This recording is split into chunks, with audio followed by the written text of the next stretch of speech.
সানডেতে দেখো সপরিবারে সকাল সকাল বেরিয়ে পড়েছি। আর সানডে মানেই মিমো মা মেয়েদের বায়না কোথাও না কোথাও যেতে হবে। আর আমাদের সেই ডেস্টিনি হচ্ছে নিউ টাউনের ফ্ল্যাট, তাই ওখানেই চলেছি সবাই মিলে। আর তার আগে একটু মিষ্টি হাবে ঢুকবো, যে ইকো পার্কের আগে যে মিষ্টি হাবটা আছে ওখান থেকে একটুখানি রাধাবল্লভী টল্লভী নেওয়ার ইচ্ছা আছে, মিষ্টি টিষ্টি। আর মিষ্টি হাবটা তোমাদেরও ঘুরে দেখাচ্ছি, চলো। নিউ টাউনে যাওয়ার পথে ইকো পার্কের পাশে মিষ্টি হাবে চলে গেছে।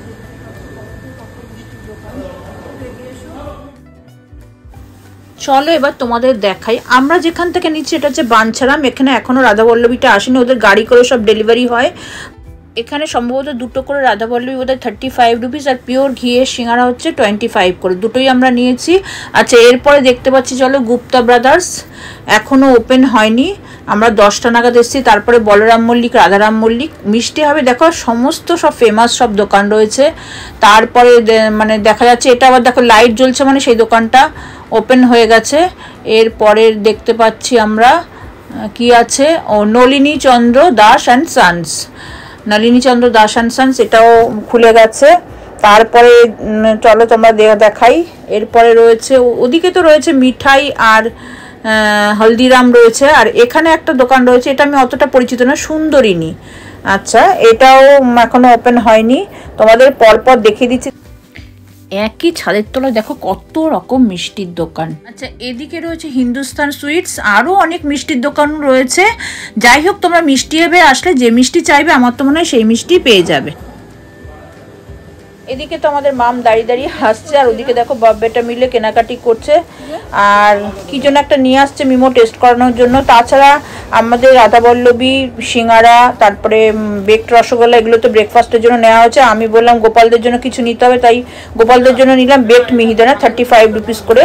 যে মিষ্টির দিকে তাকাচ্ছি সেটাই মানে মনে হচ্ছে নিয়ে নিই, কিন্তু প্রচুর কস্টলি, যেহেতু এখানে বড় বড় মানে দোকানগুলো রয়েছে, আর মিষ্টির স্বাদও সেরকম।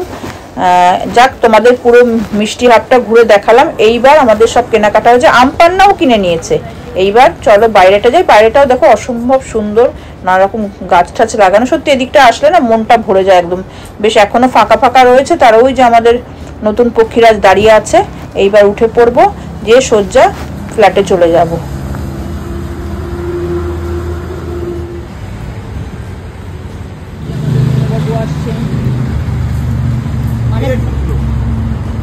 আর এই সেই ব্রেকফাস্ট যার খোঁজেই আমরা মিষ্টি হাবে ঢুকে পড়েছিলাম। রাধাবল্লভী, আলুর দম আর বেকড রসগোল্লা, যেরকম প্রাইস সেরকমই টেস্ট। দেখো এদিকে আমাদের লাঞ্চও কিন্তু রেডি হয়ে গেছে।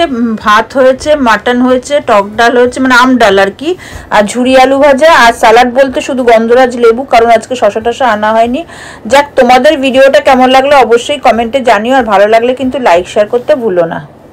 আর যারা ইউটিউব চ্যানেল থেকে দেখছো সরকারবাড়ি হইচইতে, তারা অবশ্যই চ্যানেলটাকে সাবস্ক্রাইব করে দিও। আর যারা ফেসবুক থেকে দেখছো প্লিজ আমার প্রোফাইলটাকে ফলো করে দিও।